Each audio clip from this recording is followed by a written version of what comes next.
Preston, we're going to see what's happening. Okay, yes, good. We're live. Hello and welcome to Say It Anyway Sunday. I'm your host, Adam Grabowski. I never know if I should put a title ahead of that. I'm your host, comedian Adam Grabowski, constant mental health struggler Adam Grabowski, former perfectionist turned nihilist turned I don't even know anymore, Adam Grabowski. I'm not sure which title to give myself, but we have a guest here today that will help me with my different identity troubles. I'm really excited about talking to this person here today. This individual I have known for years when he used to run around the country playing music, performing and touring at hundreds of colleges the way that I do. In a very inspirational way, he would discuss life in between the music that he would create solo. So it would be looping music. It'd be him singing, playing all the different instruments by himself. And he did it before everyone figured out you could do it. So that was a thing that was pretty cool. I'm not saying you invented the technology, but I did not invent the technology. What I did do is I did it before Ed Sheeran blew up. And so, yeah, he's the person that like took it to creating it like mainstream. So he owes you money. All right. So and I didn't want to blow this, but he will be hopping on the live stream a little bit later, just in case you're wondering. To write me a check. That's why he's it's actually Judi Dench's grandson who looks exactly like him, but that's still a good get. Yeah. Okay, I'm still introducing you. Our guest is now a life coach for entrepreneurs and has a podcast called Next Level Life. Let's give it up for Preston Pugmire, everybody. Preston Pugmire, yay. Hey, here we are. If you're on this one. You've been here the whole time. I could have taken you off the screen and then brought you in. If you're on Instagram, you didn't get that. That was a nice trick. I like your wood and your background. Thanks, How man. are you feeling? I'm feeling great. This is something that my father-in-law made for me for Christmas. And it's a nice wood sign for my Next Level Life logo. So that is not why gift. It was a great gift. He sandblasted it, and it was cool. He's a great guy. Super practical too. Because when you're an adult, what kind of gifts do you really get? You don't want someone to pick out your clothing because they usually don't know exactly your size. I get it. Yeah. Mm-hmm. I mean, even when I was a teenager, my aunt and uncle would give me an extra large shirt that they got at the mall that would say warning, farts here or something. It was always something ridiculous. Because they knew I know what you're saying. I know what you're saying. Yeah. So they would find something at the mall that's like, hey, funny teenagers like this shirt, and then it was always it's a really, really great gift, man. I'm doing good, and it's Mother's Day, and so I got to have a barbecue with my mom, who lives next door to me. And my wife is also a mother because I got 2 kids. And so we were at the cabin last night with our family. And so there's that. I'm doing good. 2 things. Preston recently married a mother. Actually, he's been married to his wife, but they did a little re-wedding ceremony. But it just feels better if you married a mom. I married a mom who I had already been married to for 12 years, and she was the mother of my children. We didn't get divorced in between there. So you are the ex-boyfriend and ex-fiance. That is great. I saw that on your Instagram. It was very cute. I also realized that because of your living situation, it seems like you were prepared for COVID-19 to be happening, that you have space away from people with family nearby and a cabin, I hear now. Well, the thing is, it genuinely was ideal. And I understand that not everybody has the luxury of this situation that we're in. We live in rural Idaho, kind of in a farm area, and there's my house and my mom's house, and then miles of farmland around us on either side. And so it was it ended up being really ideal. So who tipped you off about COVID many, many years ago when you first moved there? How long have you known this? was the Russians, man. It was the Russians, dude. That makes sense. Yeah. That makes sense. I mean, Idaho, you can keep going. Then there's Washington. Then you go across Alaska. You're right there. And then I can see their, and then I can just see them. Mm-hmm. You are on the way. Did they ever have a lockdown over in Idaho? Did Idaho have? Mm-hmm. Yeah, the governor of Idaho issued a stay-at-home. I mean, it's different than like a lockdown, but it was a stay-at-home order that lasted for 4.5 weeks. Okay, that's. When did that end? Because I am in the Chicagoland area where we are still on lockdown. So I mean, it lifted order minus essential workers. I don't know. I'm gonna be honest. My life didn't really change a lot. Like, to be fully honest, like, so. That's good. Mm-hmm. That's good. Because of the nature of my situation. So.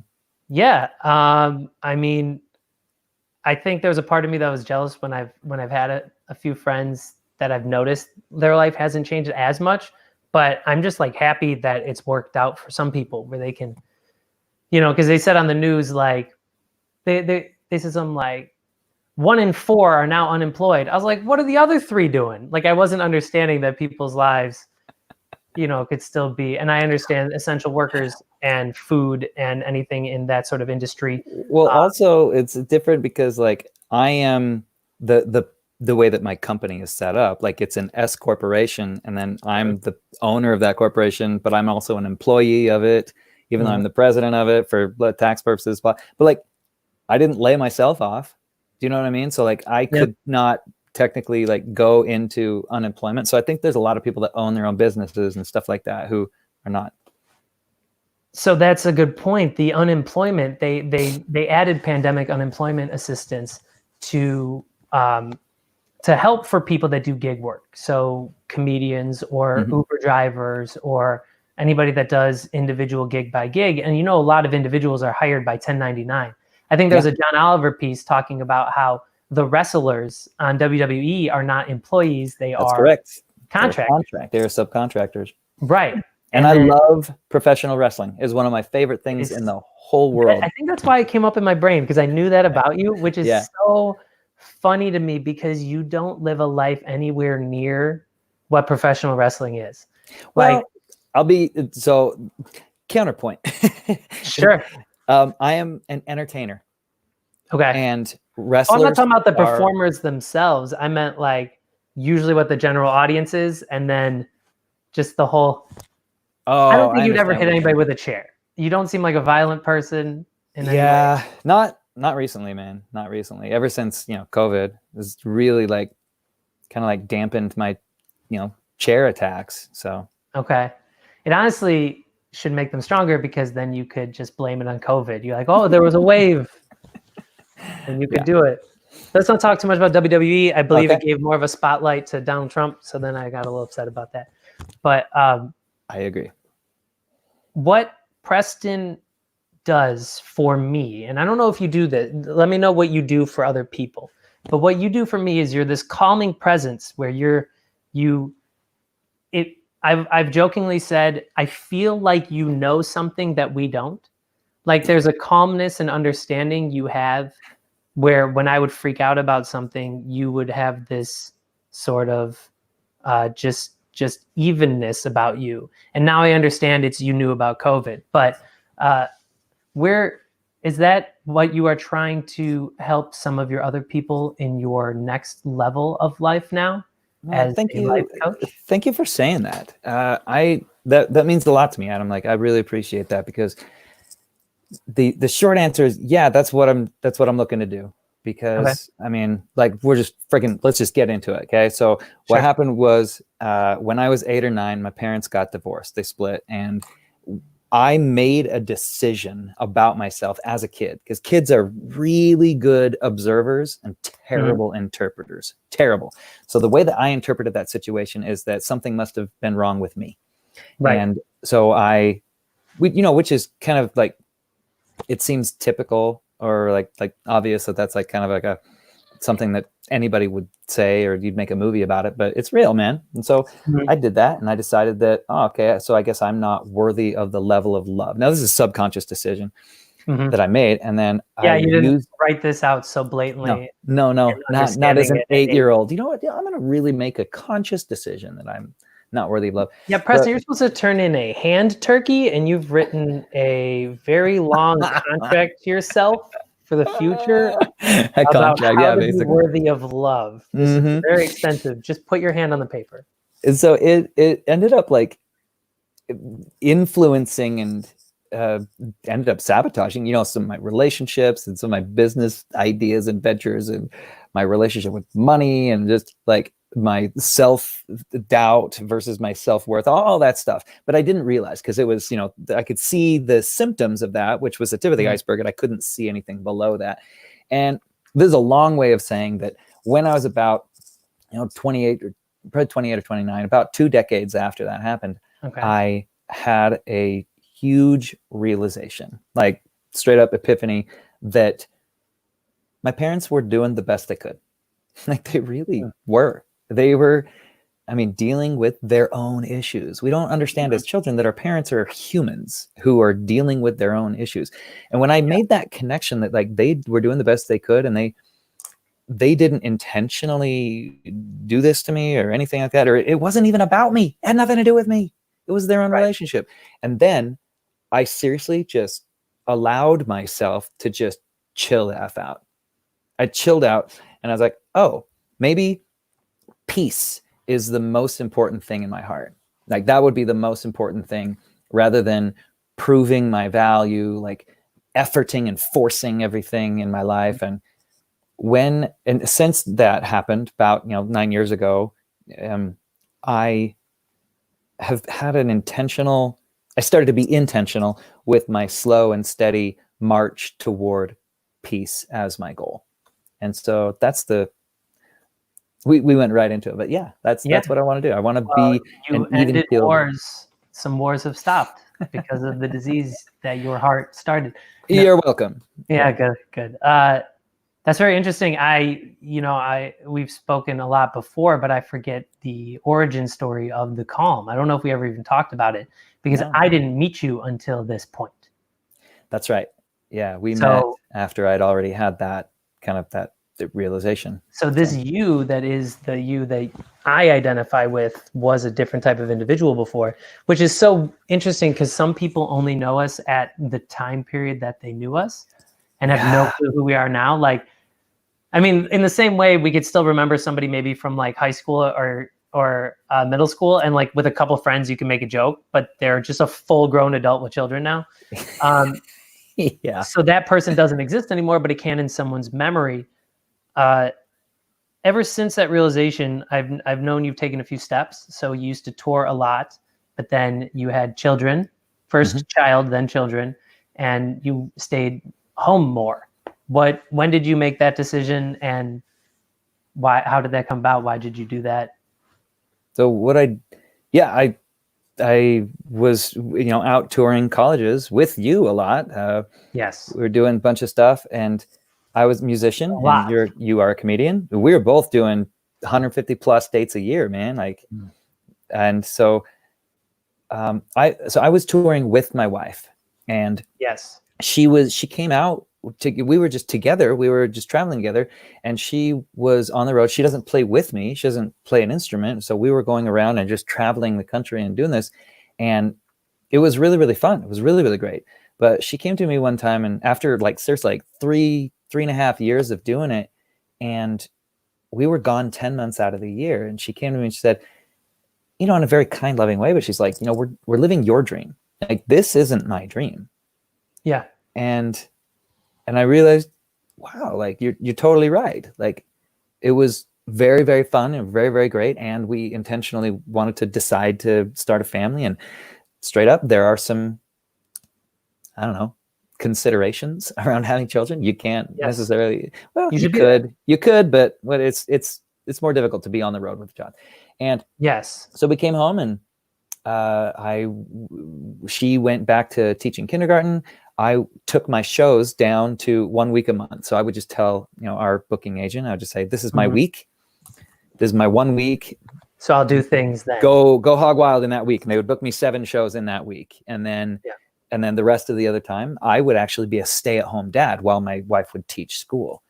And so it was a conscious decision, and it was very interesting. It was awesome. I loved that time in my life. And then through a bunch of other stuff, like our agency closed, and then we ended up we intentionally decided to have another child, and a lot of different things.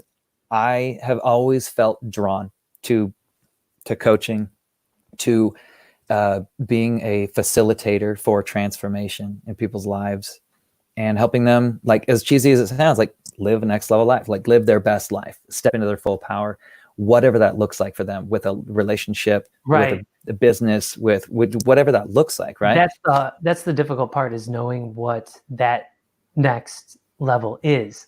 I've found that, I mean, for each individual, it's different and it changes over time. Totally.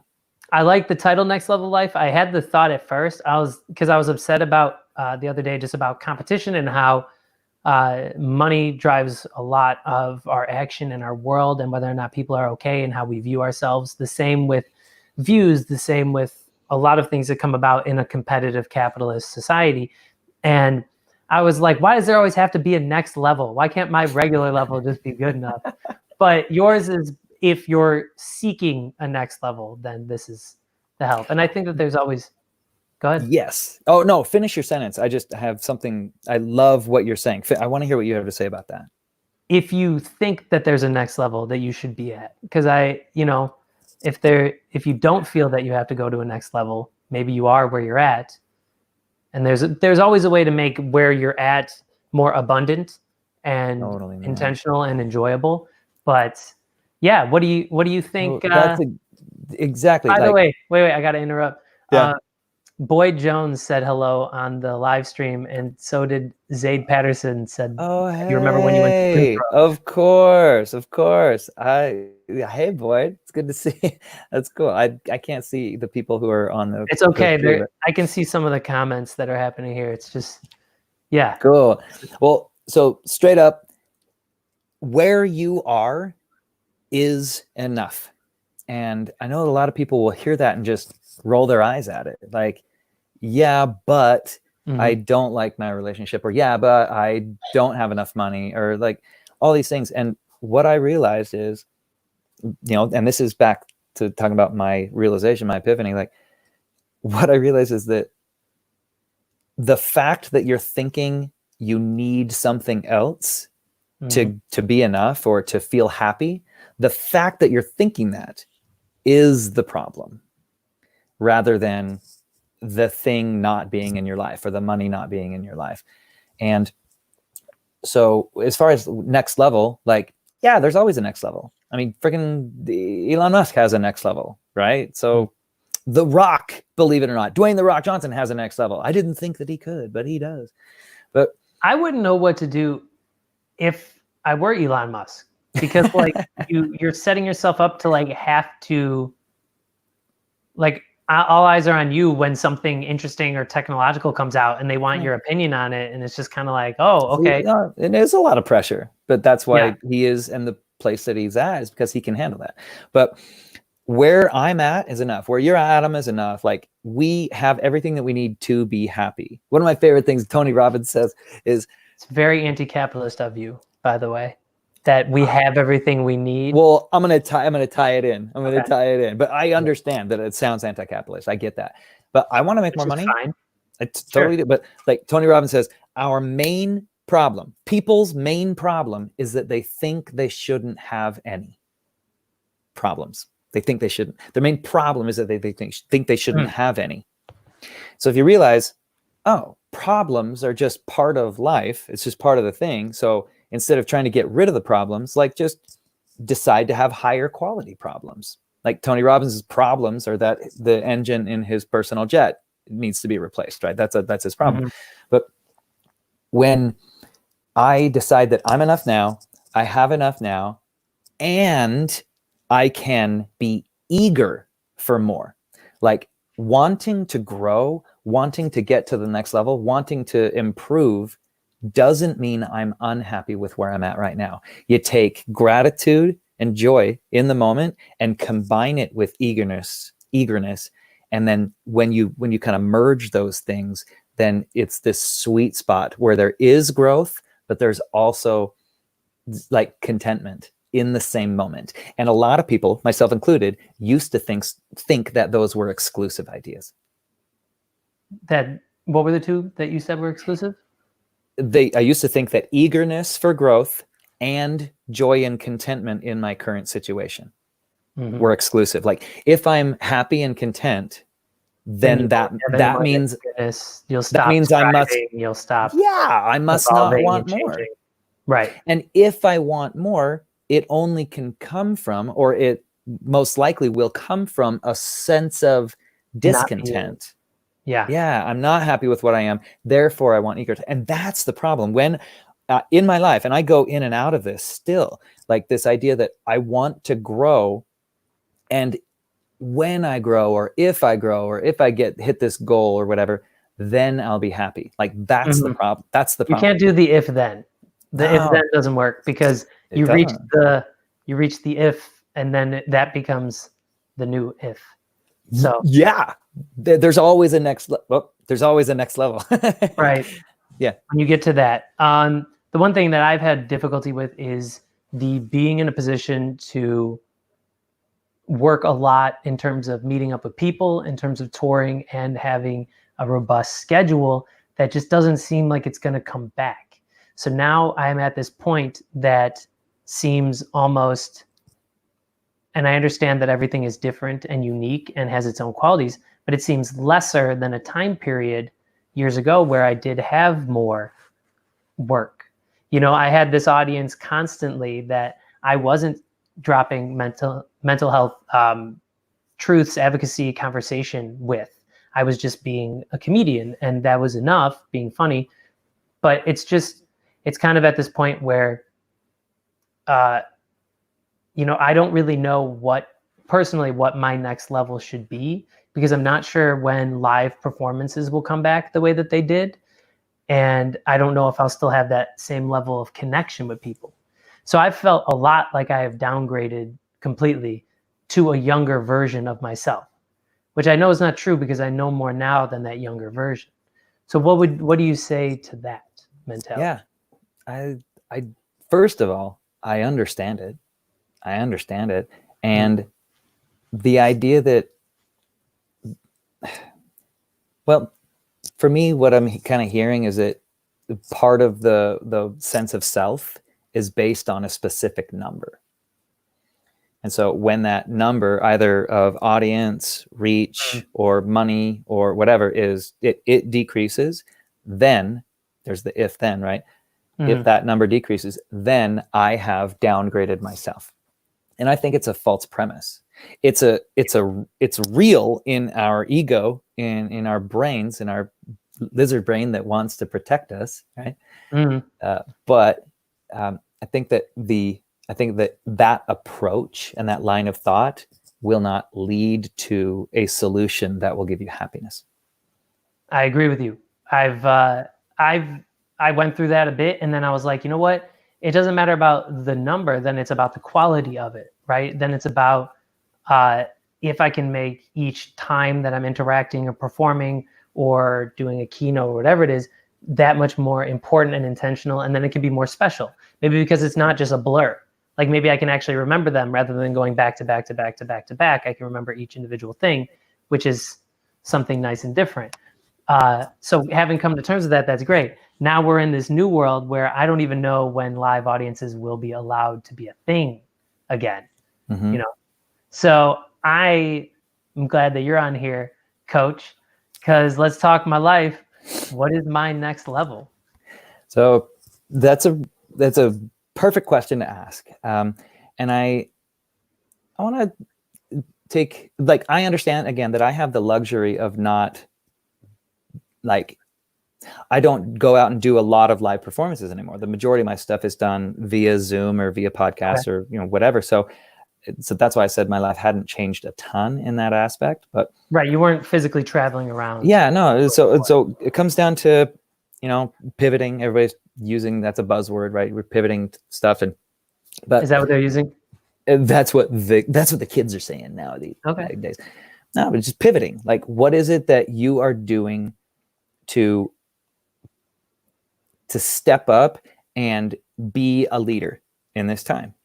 And what does that even look like? And here's the thing, it's the freaking Wild West, man. Like, you get to decide what that looks like. I get to decide what that looks like. And if you're sitting, not sitting around, but like if you're just saying, tools to narrow that, to narrow down, because you say it's the Wild West, do you have any tools that you use or mentality that you use when you're talking to people to narrow that down? Like, how do people narrow the scope of where to direct their energy? You're talking about for you specifically? You use me as an example, or let's do it. So a couple things that I learned from Mel Robbins. I'm just trying to get free out of you, by the way. This is just me trying to get free. This is my way of doing it. Isn't that the nice way that we... Yeah. So it's I learned this from Mel Robbins and from Gay Hendricks. So Mel Robbins, people are familiar with her. She's written several books. And then Gay Hendricks wrote a book called The Big Leap. And dude, if you haven't read that book, he is a phenomenal author. The Big Leap is amazing. So it comes down to two things. There's two kind of like approaches. First one is Mel talks about what has come naturally and easy to you and what excites you. So if you make a list of what has come naturally and easy to you, and then what excites you, and then you take those two things and you create a Venn diagram, and in the center, it is a list of qualities and characteristics and circumstances and events, and then from there, you're going to say, okay, what types of jobs or experiences or opportunities or whatever will fit into these different traits, right? So an example of this is my father. He was in political science. He was working on campaigns. He was working for PR he did PR for a nuclear research facility. He was doing all this different, really interesting, fun stuff. And then some things happened, and this university got this contract, and they didn't bring any of the new people over, blah, blah, blah. And he ended up without a job. And so he did something similar to this. It wasn't like the specific Mel Robbins thing, but like, sure. He's like, and I was having a conversation with him about like, what does he enjoy? What lights him up? What does he do? What is he in? Like all these different types of things. And he made these lists of all this stuff and got this Venn diagram, put it together. And he loves golf. He was a NCAA golfer in college, and he loves helping people, and he loves like doing fundraisers, and he loves like networking and all this different type of stuff. And then a job came along, and just a couple of years ago, they offered him this job where he is the president of an organization called the First Tee, which is a nonprofit organization. First Tee, like a golf tee. And he runs a nonprofit organization for helping youth learn leadership principles through golf. And he works on a golf course and runs this. He still talks to a lot of political people because he's this fundraising, because it's this thing that helps a lot of kids in the area, and just it's friggin' amazing, right? So he never would have thought, okay, I want to be the president of a golfing nonprofit organization. That is a long way to say, if you find out the characteristics and qualities of the things that light you up and that come easy to you and naturally to you, then you can narrow your options to things that will fit into that niche. Does that make sense? It does. I was thinking a couple things while you were describing that. I was wondering, how do you make sure that you are open for if an opportunity comes that way, or do you actively search for it? Both. Or is it a combo of both? Okay. Yeah. It's going to be, and that's the thing. That's where it comes down to, and I am huge on this concept. Ready, fire, aim. You take an arrow and you have to get ready, and then you have to fire the arrow to know whether or not it's going to hit the target, whether or not the air is blowing the arrow, whether or not the sight's off, whether or not you're shooting at the wrong freaking target. Like, now, is that your call of action of taking the steps towards the potential goal that you want to end up at? You have to, because the arrow is going to go like this. Like, you shot it towards this direction, which is grad school, but then you were like, oh, I realized I didn't really like that as much, but I did meet these people through it. Exactly. Yeah. And then so it's ready, fire, aim. You aim after you fire, because clarity. Oh, this is in when arrows, make bows and arrows, arrows. targets. Okay, bows and arrows. Okay. Remember, boom, you fire the arrow at a target on a I was going to shoot range. the virus. I didn't know what it works. Shut up. That was like Lysol shooting. Lysol, yeah. Just saying. But you aim after you have shot the arrow because you're aiming for the second arrow. People have this scarcity mindset that I have to get it right the first time. Very, very few people have they're still working in the jobs that they graduated. That they started with. Yeah, that's not a thing anymore, dude. It's I was discussing this with my parents. I believe that's gone. I mean, we live in a different era, man. Yeah. Yeah. I consider it to be a more disposable era of people, which I don't like. I think that people are considered less valuable to companies now more than ever before in what I've seen. I mean, how quickly people can just be replaced in whatever job that you do, especially even in the essential job. And because like my dad was able to reach retirement in his work. He did something for 32 years, which is crazy because it doesn't happen anymore, man. No, some people are just trying to get rid of somebody because they're close to retirement. Yeah, it's very different. So that's why I say, like, you don't have to get it right the first time. In fact, if you plan to get it wrong or close to wrong, or fire a second arrow, a third arrow, there is an abundance of arrows. There's an abundance of attempts and tries. Okay. There just are. Now, where do you think, and where do you suggest and recommend that people have their safety in terms of, so when you're firing this arrow, it helps if you feel sturdy with your body when you're shooting it. Now, totally. You don't have to be sturdy, but what do you recommend people to have as their basis for knowing things will be okay? Because the reason that has prevented me from doing things is just this overall feeling that things are not okay and not going to be okay. And when I don't see the outcome of where it's going to be, I don't fire a lot of the time.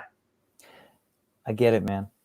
I totally understand. What I'm hearing you say is, like, you want something to be not guaranteed, but you want some sort of safety or security that's going to allow you to know that it's going to be okay when I fire this arrow. Yeah, but within my own mind and brain, the critic that's there that's telling me that firing this arrow, bullheaded younger me just thought I could do anything at all, no matter what, and that I deserved it. And now more aware me, which we haven't maybe talked that much, Preston, recognizes I'm not any different or special, which is actually nice and relieving and good. But there isn't this same level of, it's definitely going to work out, because it does. Things work out for me. They do. And that was this kind of blinded mentality. Now, I know that there's different levels of okay, but I guess I'm not exactly sure where I'm going with this. It's just the why me to fire this arrow? Like, why am I the one that's special enough to fire this arrow, or this next step, or to find my position or place? What do you say if people say why themselves individually? I mean, the first thing that I want to say is, well, why not you?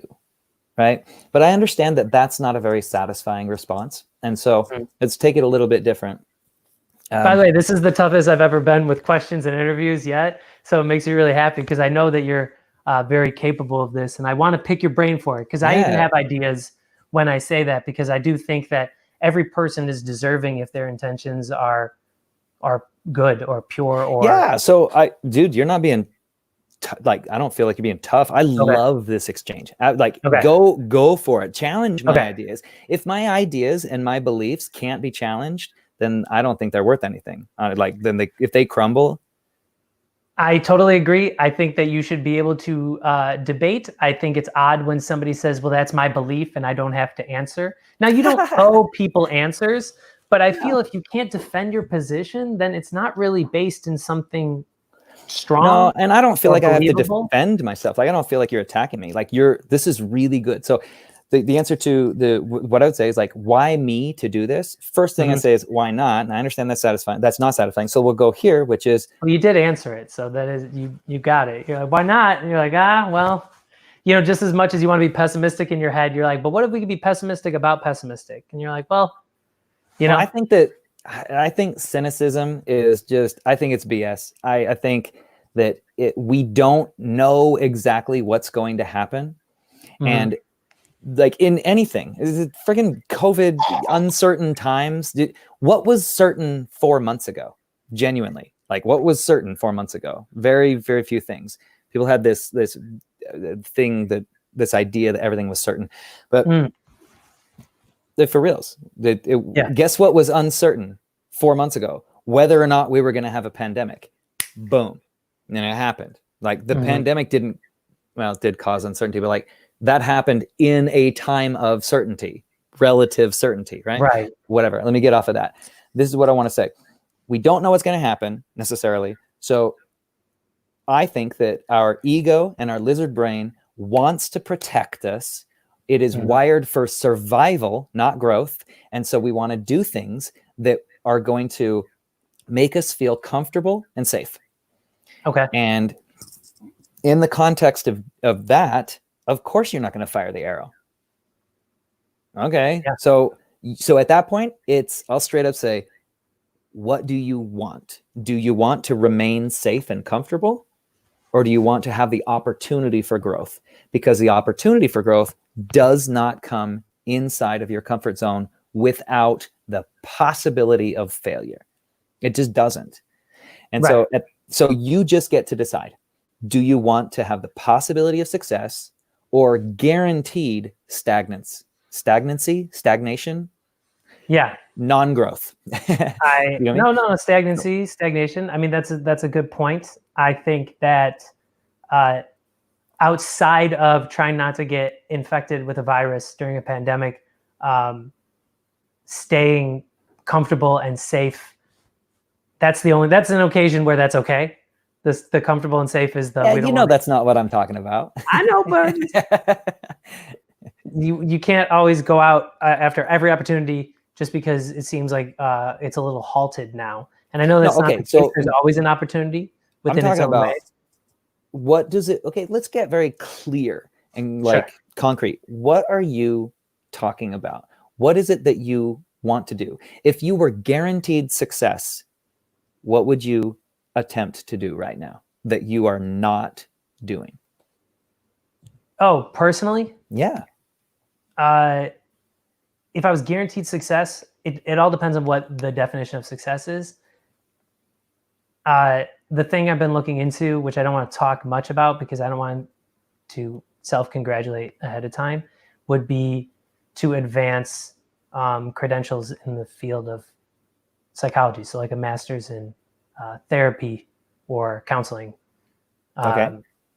But that's actually in and of itself, it's something different, but it's also me thinking about a safe road rather than the road ahead of continuing an entertainment career during this time period or after post-COVID time when there aren't as many in-person meetup type of entertainment things and everything is done online and mostly through, YouTube short video format.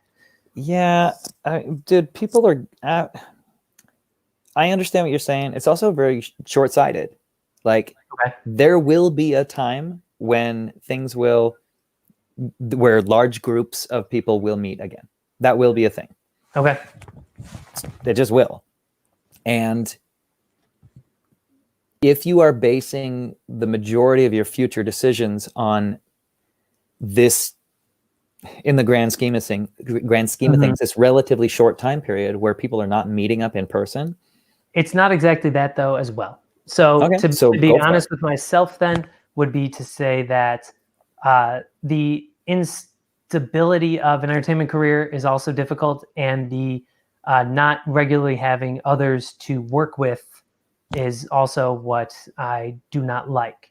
I don't like that a lot of things are very solo, and I would like to be in a position where I can give advice. Like the best I've ever felt is when I do a show where it's a comedy show, but also mental health topics and discussing, pushing past, my campaign called Say It Anyway, where we talk. I want people to push past the stigma of discussing their experiences. And I discuss a bit of why we even experience something like social pain, why and where our emotions come from evolutionarily, like within us, what the purposes they've served.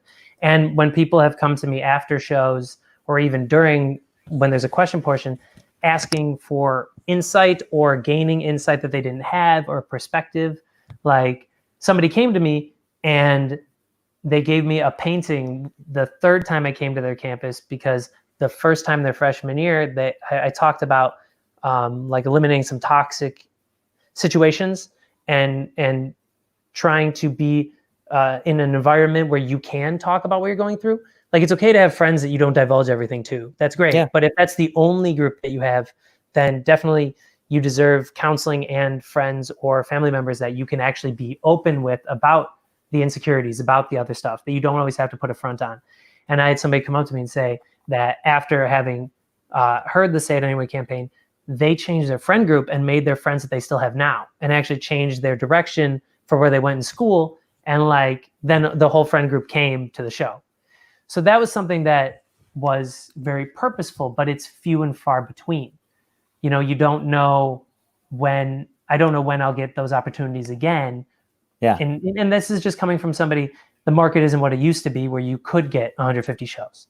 It just doesn't work that way. No, there's not a cohesion amongst the different universities where they're talking to each other. I understand. And so everything is funding. So two things. First, that is awesome. Yeah. So cool. And I know that I can tell just even in your energy, your tone of voice and everything lit you up to have that effect on people. Yes. Second thing is, so I'd like to be in a position where that can happen, either in the type of thing that I'm doing now, but also you think if you are a licensed therapist, that can happen more regularly, maybe not in the same way. I understand what you're saying. People off guard. But when I got into coaching, I thought that I was initially I was like, okay, I am probably gonna I should get a degree in therapy because I would seem more credible.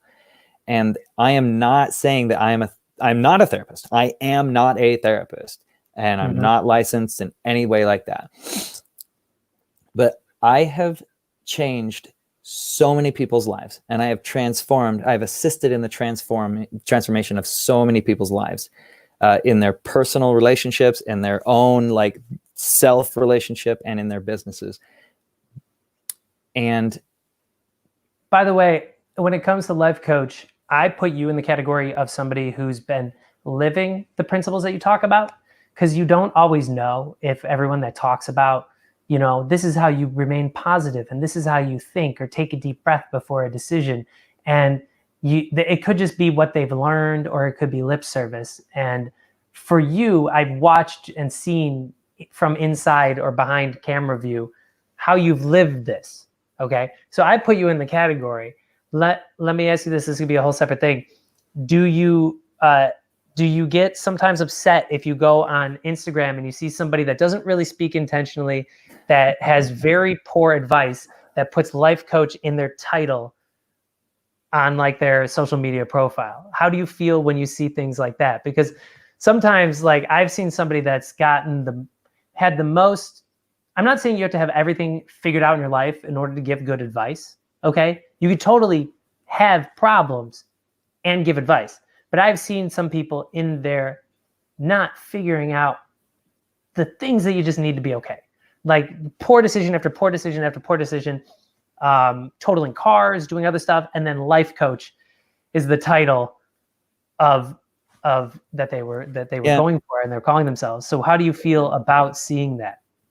So the word that I use for that is misalignment. It's just, it's out of alignment. What they're portraying is different than what's going on inside. And when I see that, my first thought is compassion. Because I'm like, man, they want to be something. And they want to matter. They want to affect lives, and they want to do this, but there's something going on for them and I have stuff going on for me, man. And so maybe the results of that in my life, or the consequences of that, are not totaling a car or something like that, but like, I have stuff going on for me too. That's why my whole tagline with everything that I do is I'm on the journey and you're invited. Like, my goal is to show people what I'm learning and how I'm living and doing stuff like that. And so, like, I mean, I know this whole thing is a sidebar, but like, when I see people who have what you're describing, I'm just like, man, Yes. I know that they're hurting, and I know that they're misaligned within themselves, and that they're aching, and I want them to feel peace.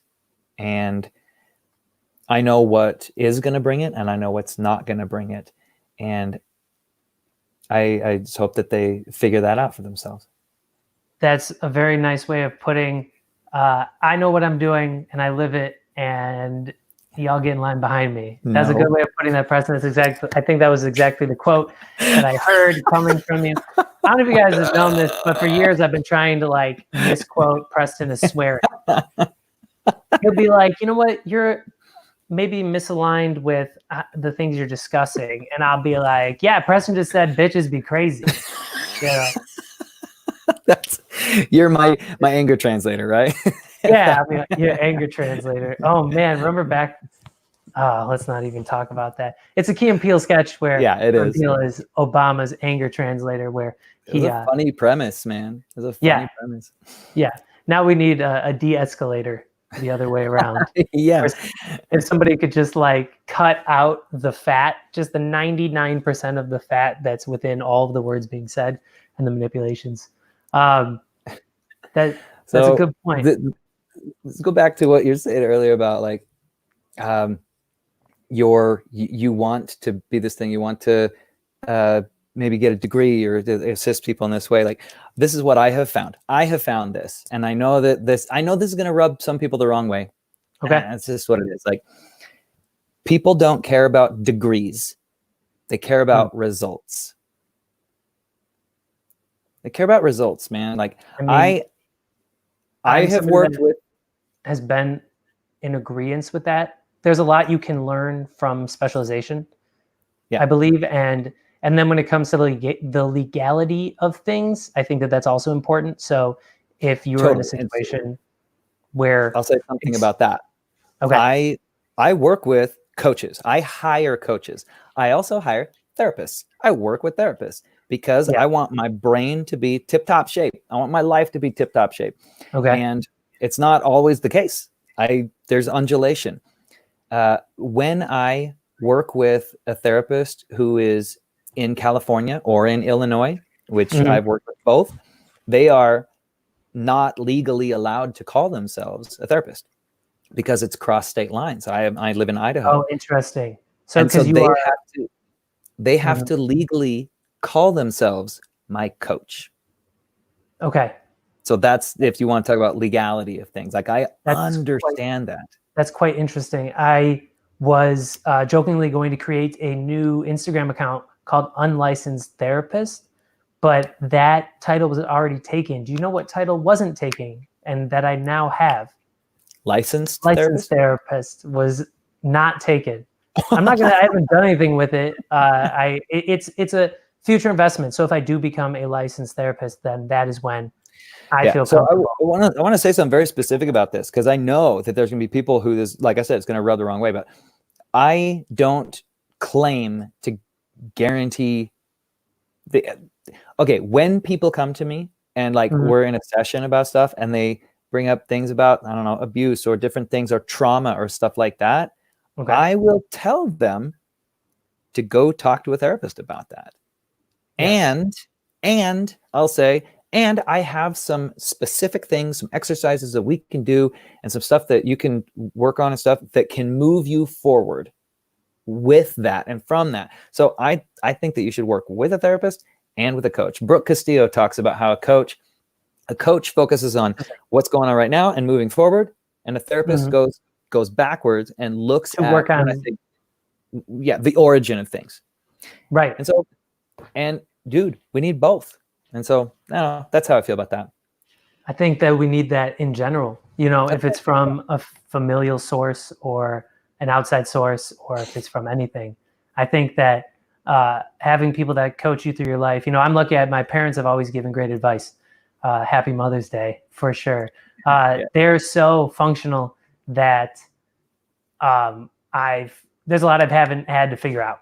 There's not as much struggle that other people have had, and that's because they've had a lot figured out. So I've had them as a life coach, and I think you need both. I think people need the licensed direction, especially if it's trying to be something like cognitive behavioral therapy or you're dealing with specific trauma. But then when it comes to sometimes making leaps to other decisions or somebody that's cheering you along the way in a different capacity, I think that's where a coach can come in. You know, I kind of wish that the way I played sports, I love sports and playing them.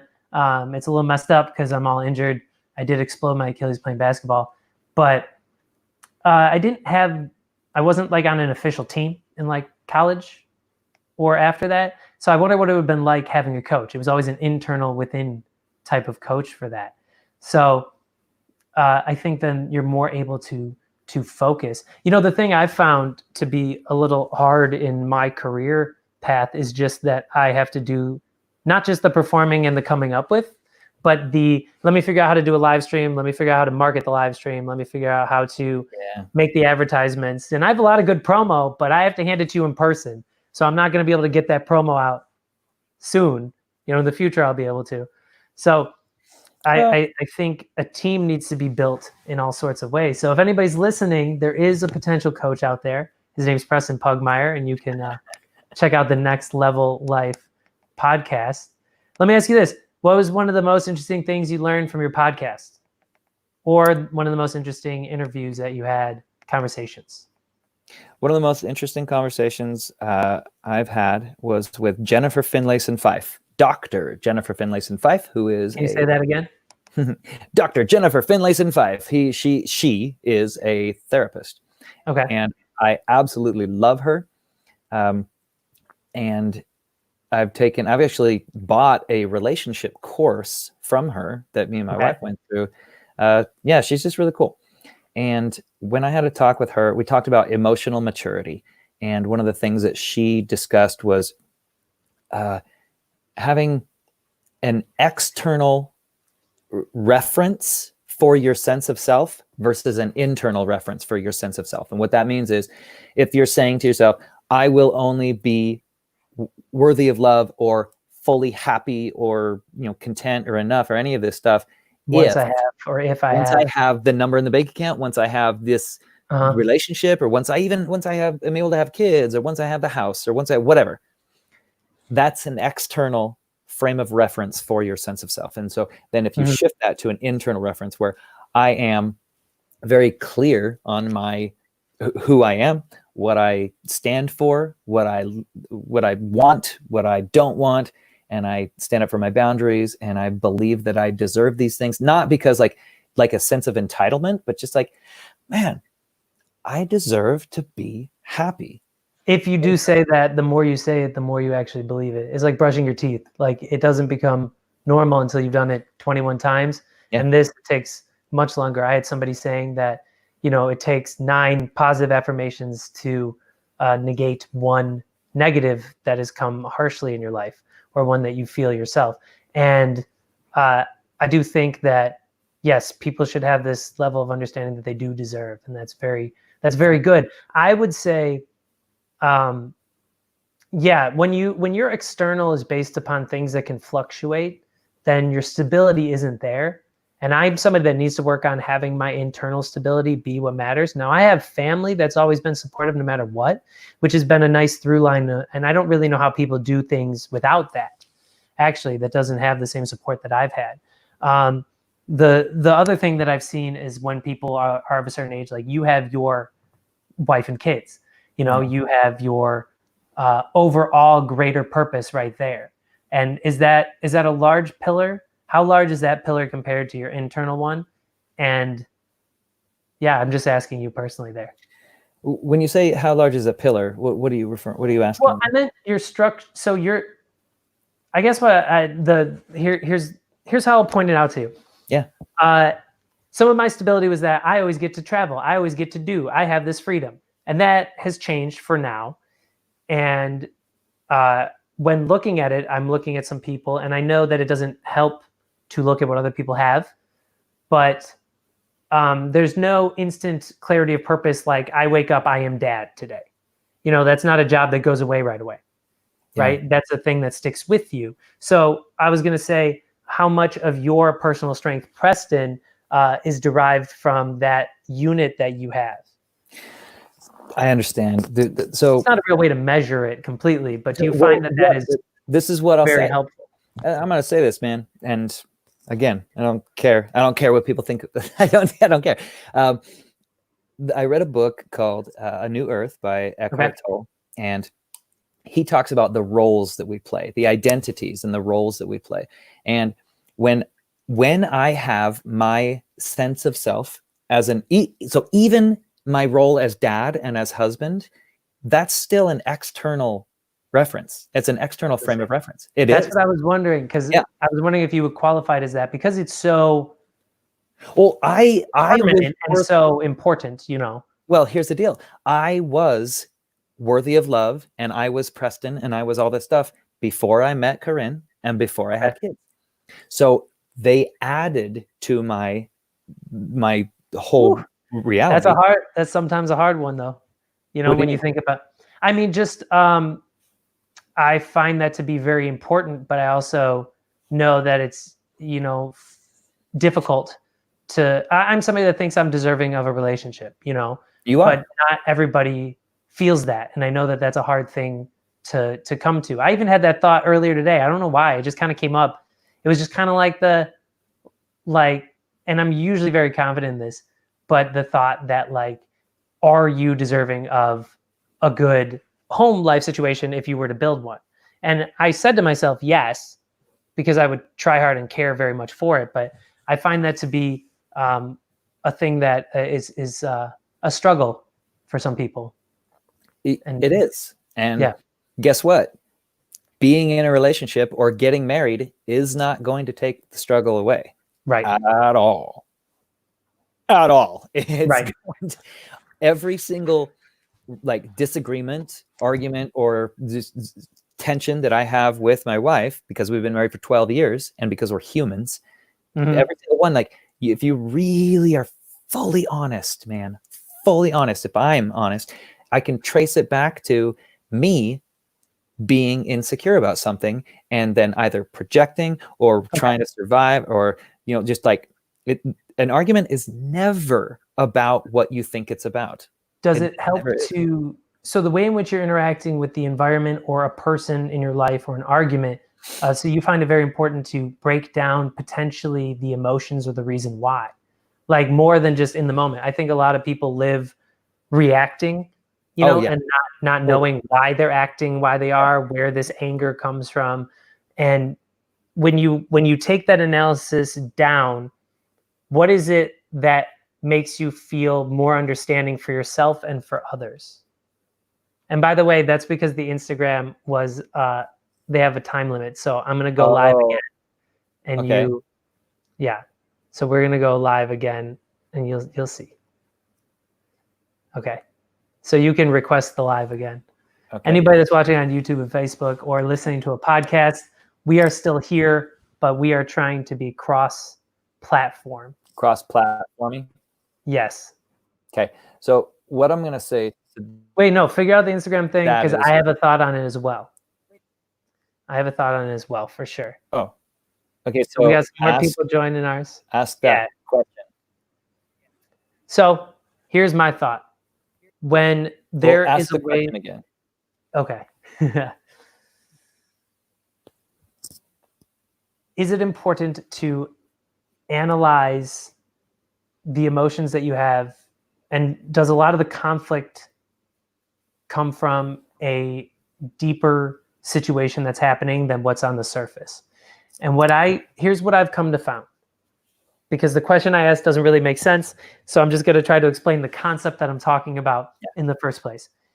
If I am angry, if I'm confused, if I'm upset, if I'm anxious, if I'm nervous, I'm trying to break down potentially what that is from and why.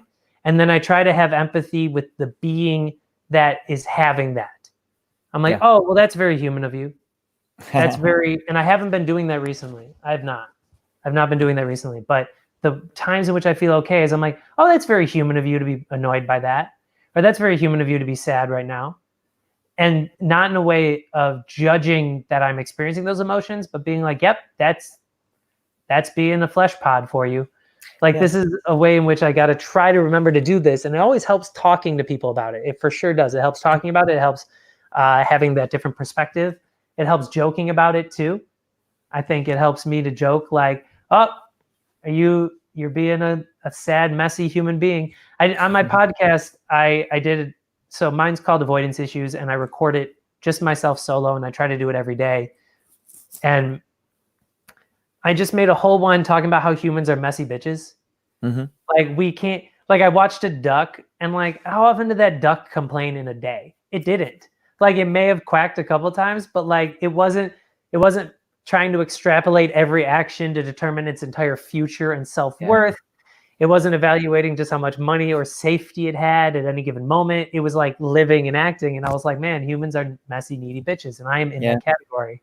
So I think it's important to break down the emotion as to why you're having it and try to have empathy. When you, is all of this coming from, what's the greatest thing you could have internally? Is it a level of self-acceptance? Is it self-confidence? Is it self-love? Or is there some greater truth that we should all know? Like we are all individually worthy, and it's not our fault that we don't have it figured out. Where do you stand in terms of those? Well, all those things are not either or, right? Like it's a yes and kind of a situation there. But I'd say the first one would be self-acceptance. Okay. Because when you start with self-acceptance, it leads to self-love, it leads to self-confidence, and then you go like, oh, it's okay. Not only do I not have it figured out, but I am okay with not having it figured out. Like and that's all right. Like it doesn't threaten my identity to say I am currently figuring this out and I have peace while I'm trying to figure it out. And so our identities, now that's a great way of doing it. And self-acceptance is something I've been struggling with because I have been noticing certain shortcomings of a behavior pattern in how I interact in the last several years. And that's kind of prevented me from, there's a reason my podcast is called Avoidance Issues, from making decisions. Yeah. And so I'm in this balance, especially now when we're kind of stationary, where I have been evaluating past behaviors and patterns and then accepting that that's okay. And this like back and forth where like, depending upon the day, I'm like, yes, I am a human and this is very human of me. To back to blaming or thinking about the different pattern. Yeah. So when you get into blaming, like self-blaming and self-judgment, I don't view that as useful. I view it as, I actually think that self-blaming is, and self-judgment is an avoidance mechanism, because we're avoiding just simply taking accountability and then forgiving. Self-judgment is avoiding forgiveness. Self-forgiveness. That's a good, have you written that down? I have not. Would you write it down for me, please? And then send it to my secretary. Yeah. You know, there was a time period where we were on stage and we could be like, can you tweet that at me? I said that before. I had a couple of jokes where I came up with, because my best writing comes from the stage. The funniest things I've ever said, they were a premise that I was already upset about, and then I started talking about it on the stage, and then it developed so much stronger. And I miss it. I miss being able to come up with something funny and saying, can someone please tweet that at me? And I did that, and people were nice about it. You know, somebody would tweet me like a middle finger emoji. Well, I genuinely, actually, Amy is on the Instagram Live. She joined. I'm not sure if she's still on, but Amy is a coach that she was one of my clients, and now she's working with me she's working with me to help coach some of the people that I'm working with in a group in your context. Softball team. But yes, but I have all these Zoom recordings of me doing coaching, and I will do stuff like that. I'll say, everybody write this down, and I'll be like straight up channeling something.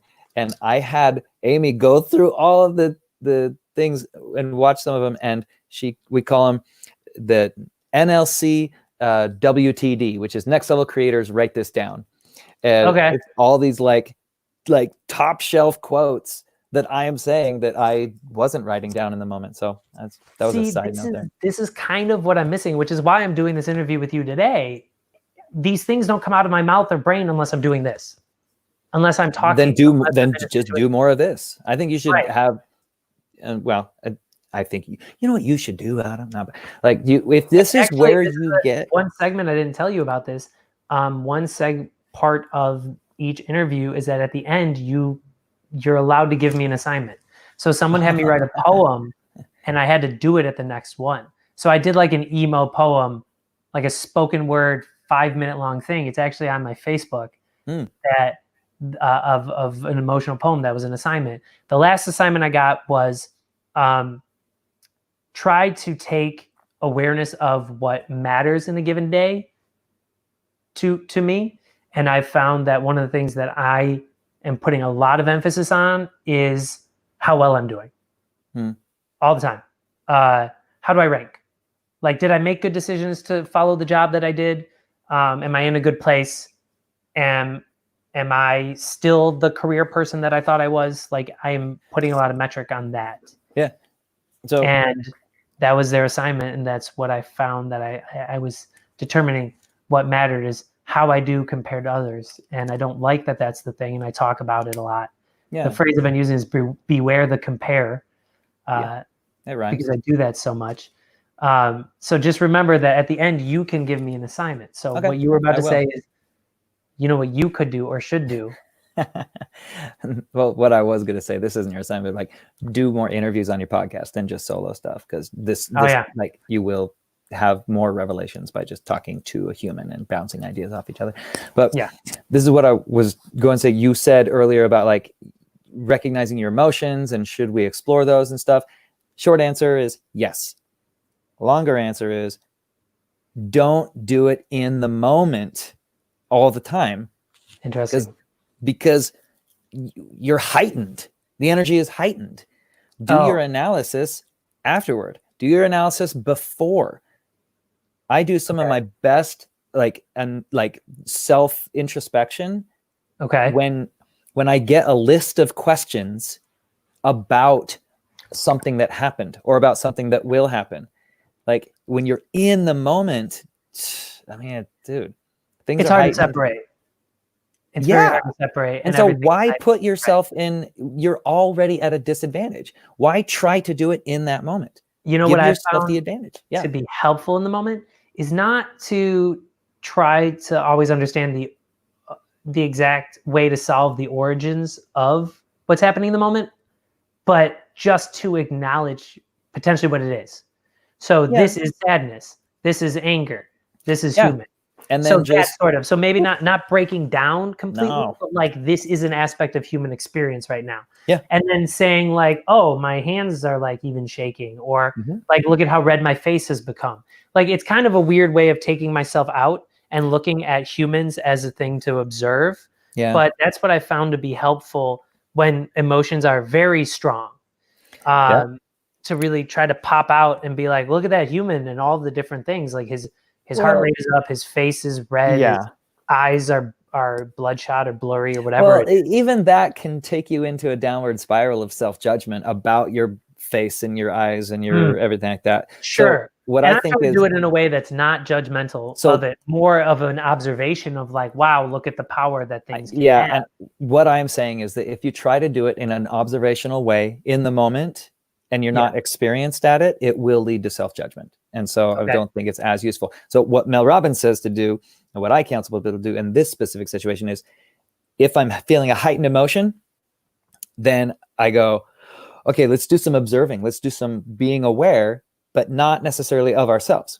So we just go to our environment. 5 things that you see. Just name 5 things that you see. Name 4 things that you hear. Name 3 things that you can touch.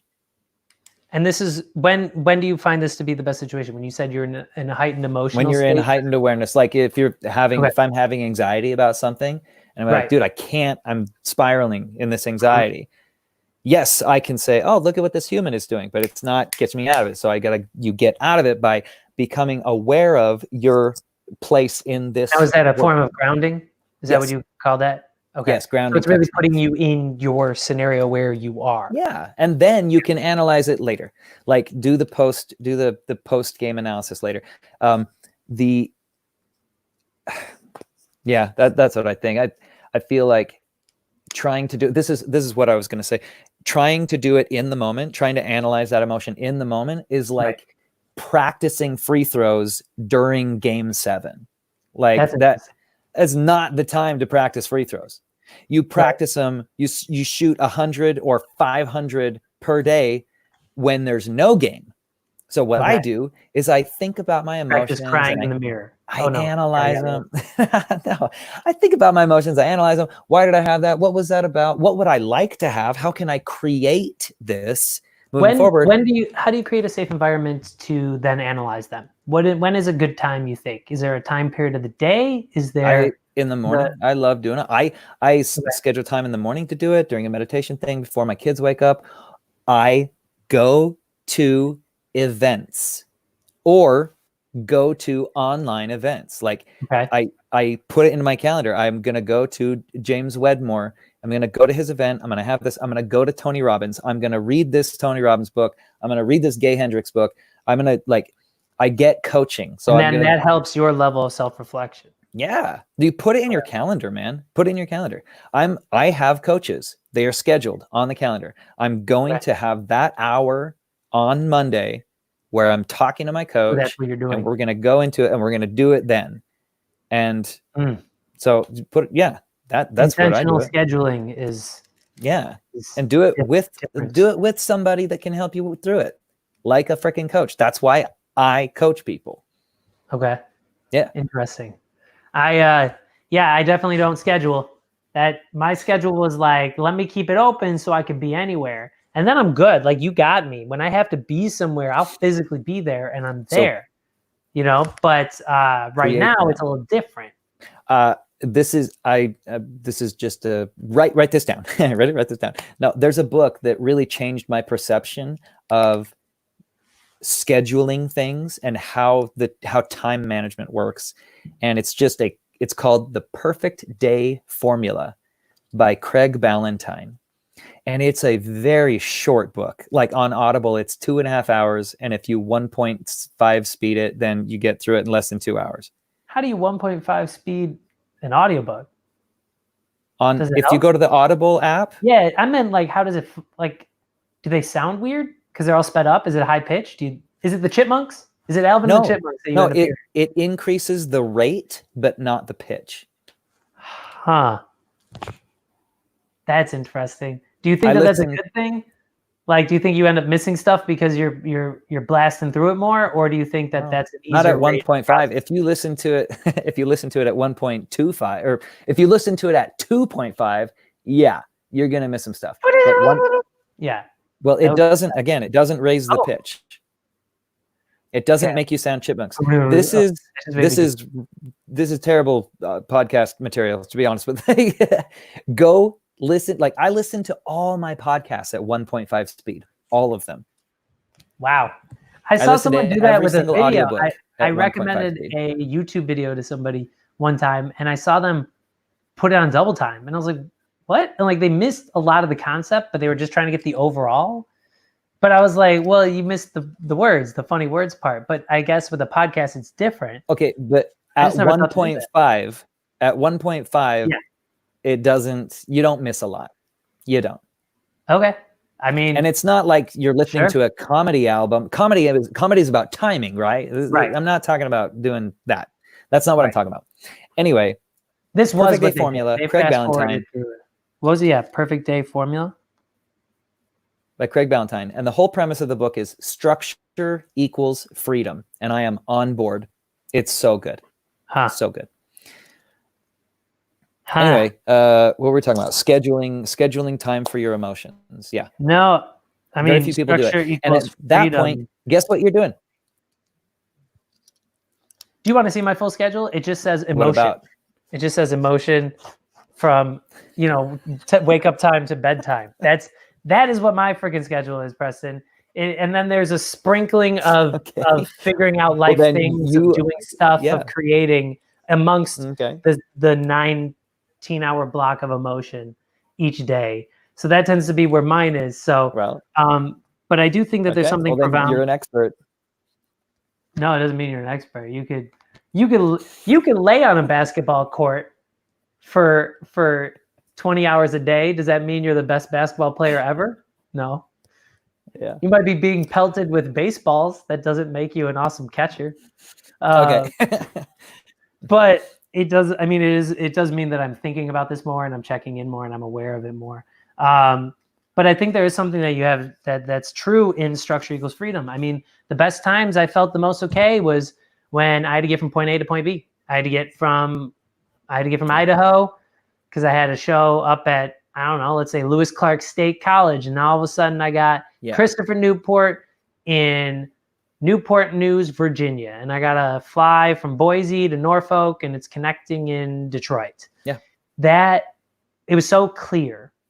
It was so clear what my days and time were. And now, when I'm not in that structure, I tend to have a lot more difficulty. So this is where you get to intentionally create that clarity and that structure without some college telling you about it. Interesting. But then also, I don't exactly know what to do with my day. Is that a child coming in or a wife? No, it's my brother. Hey, man. Oh, and a brother? More broths left over? Yeah, they're in the fridge. Can we pick some up? Of course.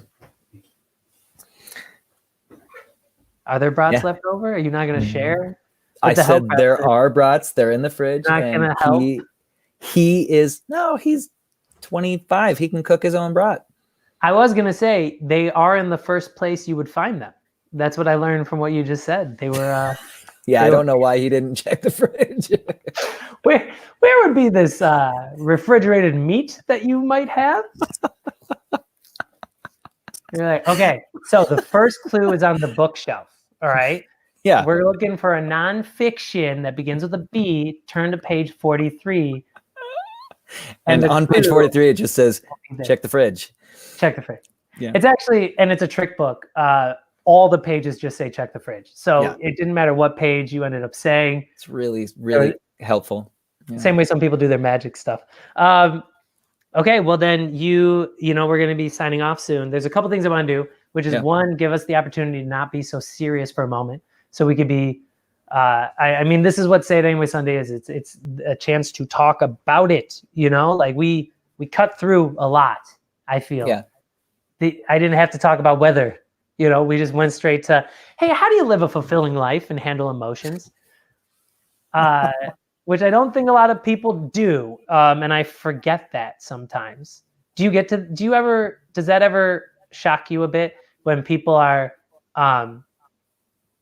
unwilling to or unaware of or don't want to? Because like my family will discuss emotions all the time. We don't mind that. But do you find it like, I forget sometimes? I'm like, oh, you're not just willing to share everything about your life and your emotions? Like when I meet people that are more like reserved or keep that to themselves. Yeah.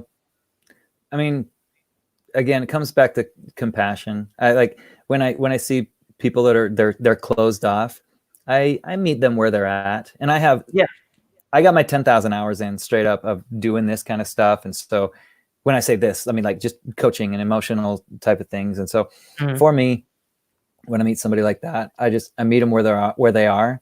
And my only goal is to hold a safe space so that they feel comfortable sharing with me whatever level they are willing to. And I don't try to, and sometimes I'll just kind of test them a little bit with a question that'll push them a little bit. And then I'll see whether or not they're willing to stretch that comfort zone. So you're not the brother that runs up behind the brother and pushes him into the pool. You're like, I used to be.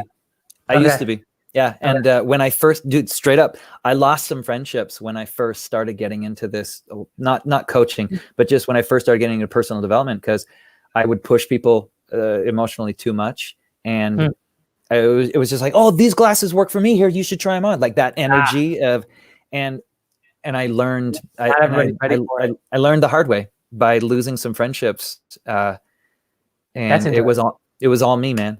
I pushed it too hard. So yeah. So there's that. Well, damn. I know, right? I mean, it does come from that, and not everybody's going to be ready. You know, not everybody's ready to talk. Yeah, and it I have to be okay with that. Yes. And if I'm not okay with that, if I'm like, man, you should be more open, then guess who has the problem? So I do. Here would be a way that I would ask you then. How can a person like me, who has very much enjoyed having this ability to give insight and mentorship during shows and after them, how can I put myself in a place where I am getting to do that or experience that more that is not this at doing live shows? What you're doing right now. It is lives on Facebook. It is lives on Instagram. It is inviting people onto your podcast. Like do some coaching on your podcast. I would invite people on, and like I would just do coaching sessions where they could bounce stuff off of me, and I would just say, this is going to be a free session, but I'm going to put it on my podcast. And they knew that in advance. I think that that's also a good idea. So you have a coach off. We could like, like two life coaches. Okay, two life coaches enter, one leaves with a successful person, and then we have people scoring it. And then, like, if someone does well, there could be a golden buzzer. Between you and me? No, it doesn't matter. No, it would be a tournament of coaches. Oh, I'm sorry, Preston. You forgot everything in life is competitive. I think you forgot that you can only succeed by crushing your opponent and making sure nobody else is doing well. So if there's brackets, if there is a bracket, I am in. I love brackets. I love advancing to the next round. I'm in. Can we do the Life Coach Olympics, or what would be like Life Madness? That doesn't make sense. But it'd be Life Coach Madness. Yeah, it would be it would have to be a Final Four based type of thing. Okay, so I'm in. That'd be cool. Totally. Now, what's bad is when the rankings come out, because then everyone's going to be really disappointed because you're like, I'm in the play-in game. But like, if you're we only have 8 coach, people that signed up, and this is a 64 team thing, and I'm in the play-in game somehow out of this. And it just says squirrels and nature. I'm up against just a nice bench in a park. That's who my life coach is. It's me versus a bench in a park. And then they're like, well, the bench does have a Forrest Gump quote written on it. And you're like, well, shit, that's going to I don't know. Completely. And then if you advance, if you somehow beat the bench in the park, you're up against mushrooms. And so at that point, Have you ever tried them? I have not. I have not. I was trying to make a joke. I thought you would laugh harder at that, to be honest with you. No, a lot of people have taken mushrooms to find insight into their emotions in life. That's why I said it, man. Oh, okay. Okay. I wasn't sure which one you meant. Oh, did I tell you I'm terrible at getting jokes, even though this is what I do, kind of? I don't know. This is me. Hold on. Now let me. Should I have said ayahuasca? What would have landed? What would have landed, Adam?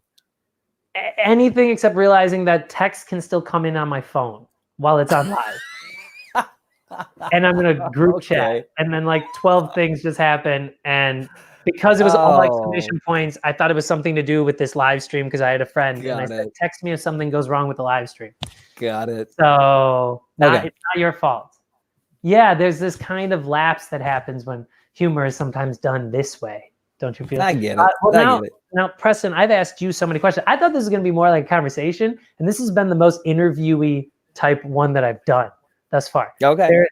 So I really appreciate you being able to answer all of them. So there's 2 things you could do now, and this is how we will wrap up. You could ask me a question, or we could just talk about some sort of topic, like the just general life, how you doing, how we're doing back and forth, because that's nice to catch up. And then don't forget, you have to give me an assignment. Now, by the end. Well, give me 48 seconds. Sure, I will. I can entertain people. Well, maybe my laptop's gonna die, so I need to plug it in real quick. Hold up. Preston, your laptop is supposed to recharge within and not from an external place. Are you following along? Because if your computer keeps going and looking for outside energy, if your computer keeps looking for outside energy to charge itself, Preston, then it's not sustainable. It needs It's an external frame energy. of reference for its power. Yeah, no, I get it, man. It's bad news. Is that why it dies so quickly? Because it is requiring an external source. Also, I am a being that requires food in order to function and live. So that is an external source, but I guess I do process that internally. It's not an external source of value. It's an external source of fuel. Energy, I guess so. Yeah, you're right. Value is a little different. So the question that I want to ask you is not money and success in my career. When am I supposed to just like acknowledge the type of person that I am and what I've learned and how I've grown as an individual? Where does that get me? Yeah, I wouldn't do that. That would be bad news. I'm sorry. My tone was off. I thought I was coming to a real realization there, but. All right. So this is what I want to ask you, Adam. Sure. For you with the Say It Anyway movement. Cut my hair? Oh. No, never. Don't do that. Full Jared Leto, man. Do it. Let it go. This is what I want to ask you with the Say It Anyway movement. For you, where's my guess is you're looking to create a safe space for people to say things that are maybe not socially, they don't think they can. And then from there, what next? After they do say it anyway, what is your next step for them? The next step for the people that then speak openly about what they're experiencing. So yeah. Because do you want them to come to some sort of resolution, or or do you want them to come to some sort of like solution, or what is it? What is it that you want for them? So what I would want from people is to work on self-acceptance and to continue the habits of saying it anyway. So to continue more of a lifestyle and if in any way an environment, if that is even interacting with me, where you feel more comfortable doing that consistently. So not just being able to bring it up once, but recognizing you're not alone and trying to use that as a reminder that for self-acceptance. So that you're not alone, this is normal, and you're very human and normal and good for the experiences that you have. And then trying to remind yourself of that. Okay. But it's not a direct, now go to the next clue that's in the other room, or it's not in the, I can't say it's in the fridge, go to the fridge. I can't say just go to the fridge. No, that is really what, I like being the starting off point, which is what I have been, but I'm not fully the follow through for a lot of people.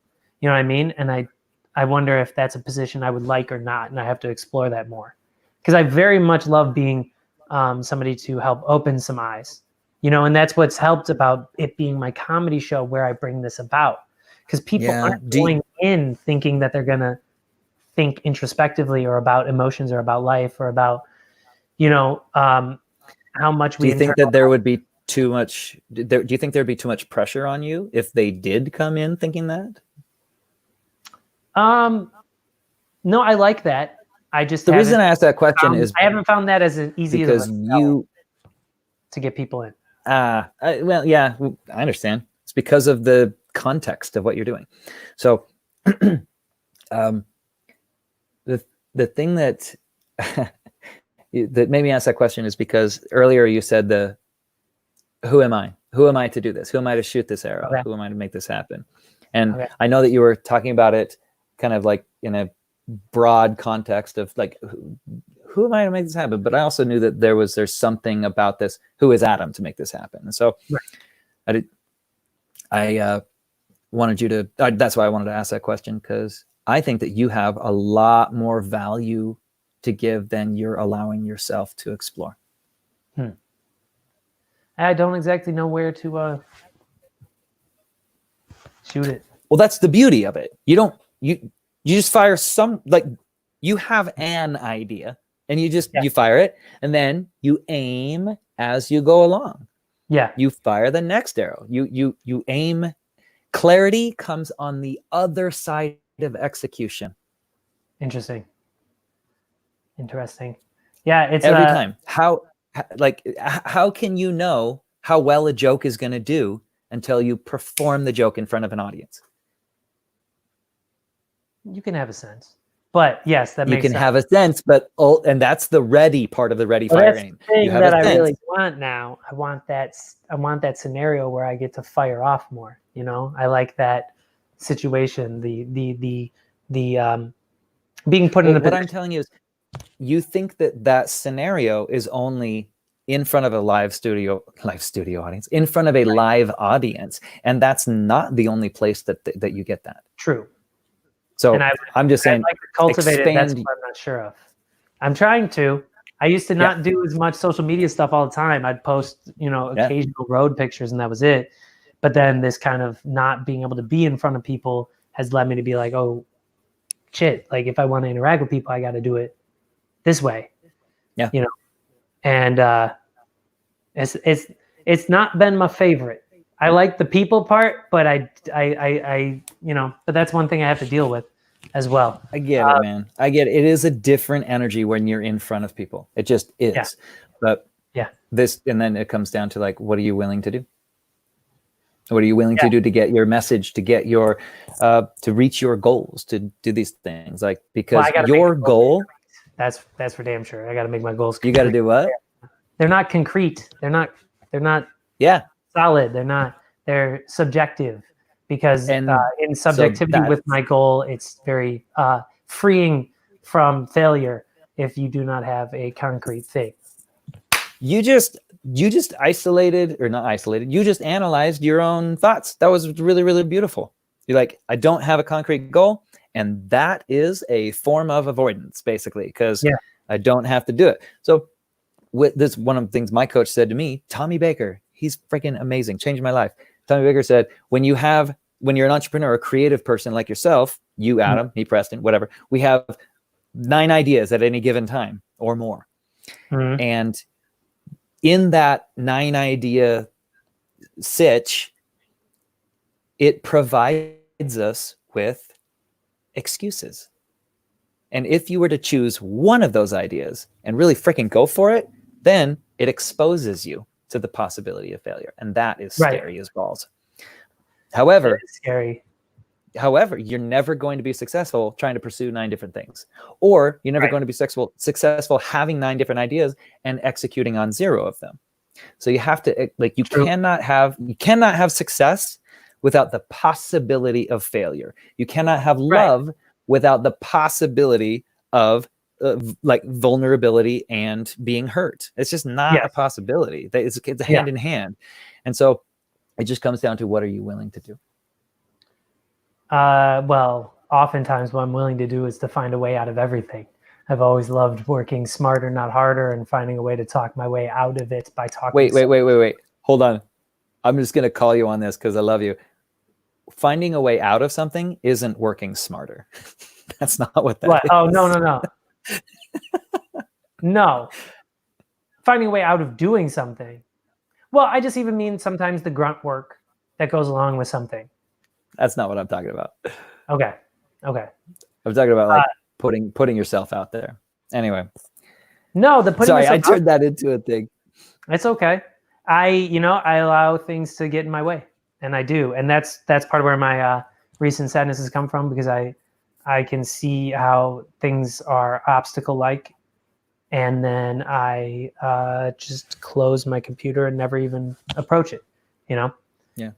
So what is your assignment that for me, which is my assignment the to thing you? I don't like asking, because I don't want to like have work to do, but also I find that it's probably a good thing, and then it gives me an excuse. So if I fail, I'm like, this is what I'm gonna challenge you to do this, and this is gonna be one of the most difficult things and one of the simplest things that you've ever done. CrossFit. Don't dismiss it because of what it's going to sound like when I say it. I want you to put your phone in the other room, and then go into a room, doesn't matter what room, with a mirror, and look at yourself in the mirror and say to yourself, I love you, Adam. Okay. Over and over again until you don't have resistance till there's no resistance to the statement, to the tone, to the energy, to the statement, to any of it. Like, what happens if he makes a move? If you what? If he makes a move? I wanted to approach it serious. I could be funny once in a while on here. Dude, if he makes a move, man, then to be honest, he does a lot. He does a lot. Let's just say, like, that's quarantine can be lonely. So I'm literally not allowed. You deserve to actually have love and self-acceptance, right? And if that's something that you find yourself avoiding, like the thinking or feeling or doing, then this is a way to bring it into it. Like, you can't avoid your eyes in the mirror, right? You can look away, but you know you're looking away. And then when you look at yourself in the mirror, it comes down to what's nice that I can say kind of with some confidence is I think my avoidance is more of action and out of fear of not knowing what's going to take place than it is about not accepting myself, which is good. It doesn't mean that this isn't something I still have to work on, but I'm just glad that it's not fully. Let me ask you this. Like, when you say like a fear of not knowing what's going to happen, what if you did something, tried something, put something out, and it didn't yield the level of success that you wanted it to have? Why would that be bad? It could make it look like I'm not good at my job. But here's the thing: if you love and accept yourself, people, right? Part of it is I don't know what thing it is to put out, and you won't until you try it. That's the ready, fire, aim. This is a form of me doing that. I love that you said that. So you have this foundational, at least leg up on. You have a leg up on like the self-acceptance and the self-love, and then from there, use that as a catalyst for confidence to actually do the thing, knowing that you don't know what's on the other side. Okay. And that's okay, because I love and accept myself. And then the last question I have for you is, where are the brats again? Probably on the grill at this point. If they're still in the fridge, I don't trust him. I know we're going backwards like this, but what's the weather by you? Is it nice? Because we've been... The weather? Yeah, here it rained and hailed. I took a bike ride today and it hailed. That's bummed. Like just for a little bit, but it did. And like it was freezing last night, but in a couple days it's supposed to be warm. It's May, but we had freezing overnight. Is it like that by you or no? It is not. We literally had perfect, no wind, 70-degree, very few clouds. Because you guys picked your land on purpose, knowing that this pandemic would happen. The town that I live in, my friend, the town that I live in, we have 3.5 months of good weather, and it goes from good weather to snow and in the teens for 8.5 months. So 8.5 months of snowing in the teens, and then it goes up to good weather. Some of that, because like you guys are a little more, I think you're a little more north than we are, but because of the currents, Chicago gets really hit around the Great Lakes and everything. So I wasn't sure. Yeah, we don't have any bodies of water really around us to deal with that cause. You do have hills, patterns, right? You got some nice hills. We have mountains. Yeah, you have mountains and hills. Yeah. Mm-hmm. One of the prettiest drives I ever did was Walla Walla, Washington to Spokane, out over that way. But it's beautiful up there. Yeah. Coeur d'Alene and different parts of Idaho have been. So Coeur d'Alene is in Idaho. I'm down in southeast Idaho. Like I am closer to Salt Lake City, Utah, than to Boise, Idaho. Oh, so you fly out of SLC more than Boise? I never fly out of Boise. I've never once been to the Boise airport in my life. Okay. All right. Yeah. Okay. I have. There's no reason for me to be able to, but like Utah is more closely connected to my part of Idaho than in any other part. So like Coeur d'Alene technically is in Idaho, but like Sacramento and LA, they're both in California, but they're different states. You know what I mean by that? Yes. Same thing. Coeur d'Alene is a different state basically than Rexburg, Idaho. It's Rexburg. Okay. The craziest thing I've seen, I just remember is driving from Reno to Salt Lake, and the salt flat where it gets so flat that you can see Salt Lake City, but you drive 2 hours and it's still in the distance. Like I've never, like the Midwest is flat, and like it's sometimes nice when it's rainy or dark because you're like, oh, maybe there's something interesting around me instead of corn. No, it's all just corn. But with this, there's not even corn, so it's just so flat that you can just see. And I remember it because I was like, I have a show in 2 hours or 2.5 hours, and I was like, I am 90 miles away. Like, what is the rate to speed at which I have to go in order to get there in time? And it was just so interesting to see because then it just shoots up with a couple mountains around Salt Lake City. So, well, I'm glad that it was a beautiful day for you, and I will have to do your thing. Is it a one-time thing, or do I have to do that each day, or how does it work with your assignment? I do it every day for a week. Okay. That's what I have to do then. Seriously, 90 seconds per day. I would like to ask you to give me an assignment because I trust you. Hide the brats.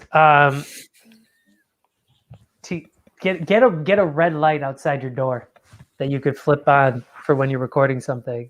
Get a red light that says on air that you could flip on. It could be a press-on one that, like, you know, they have the tappers or things like that. I'll put it in my foot switch, like on my pedal board. Yeah. You have to look in the mirror and swear for 90 seconds. Just the 90 most seconds of swearing? Explicit. Yeah, just everything. And then record it and send it to me so I can die a happy person one day. Are there that many swear words? Okay. This is how bad you don't even understand. There's just levels to swearing that you can even go to. A realistic assignment that I would have for you during that time period. I'm trying to think of something that I don't think you already do well at. Oh, Adam, I think that I'm way I want something more that's human than you think. No, you are. So I want something that's like bad for human beings. I'm like, all right, just sample heroin, just like a little. No,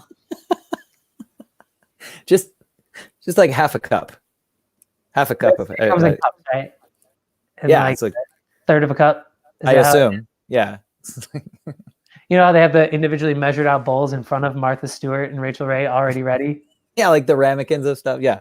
Yeah. It's like so take the full ramekin, but then just sprinkle. I think getting the red light is a good one. I think getting the red light and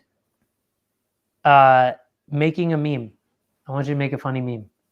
Make a funny meme. Okay, I'll do that. And try if you figure it out. Meme-matic is a good one. It's a good app. Meme-matic. And if you figure it out, do one a day. But make a funny meme. That Okay. Because I don't know if you've done that. Have you done that? I don't think I've made a funny one. Okay. Because you'll make things that are interesting. You know, you'll make something that says self-judgment is avoiding forgiveness. And then you'll put that on Instagram. But I want a meme. I want a funny one. Yeah. So thank you, man. It was good man. talking to you and seeing you. And I appreciate you, and say hi to Corinne. And Adam, I want to say thank you for for asking me to do this, but just the way that you are not just open about Say It Anyway stuff or everything, but just like, I've known you for a long time and I just love you so much. And I'm really, really like honored to be in this type of a context or this type of a conversation with you. And I just want to say thank you, man. You're just great. Well, I'm glad you got to meet the Adam that recognizes he's wrong. There was an old one that was like, let me argue to death why I am right about everything. And now, I remember. Mm-hmm. Yeah. Well, me too, man. Me too. That was me. I really thought I had all the answers. And now I'm like, oh no, I don't have the answers. Oh no, I have none of the answers. Oh shit. But you get to a point where you're like, not only do I not have any of the answers, but that's okay. and I'm okay. So yeah. Well, I'm glad you got to meet this version of it as well. And I'll I go like both versions. Well, good. I think that one had some qualities. It's just kind of like you're like, it reminds you of Liar Liar when the pen is blue. And this pen is and you like that was me. And they're like, Evan, could you just say like you were incorrect about that? You were wrong. And I was like, I was right. Like, you've got to understand where I'm coming from. And I wouldn't say the last thing. There's a professional wrestler named Chris Jericho, and his shtick right now, his gimmick is Wait. Is he still wrestling? Yeah, he's still wrestling. Chris Jericho's something. What? He's got to be late 40s, right? Yeah, he's 49, 50. Yeah.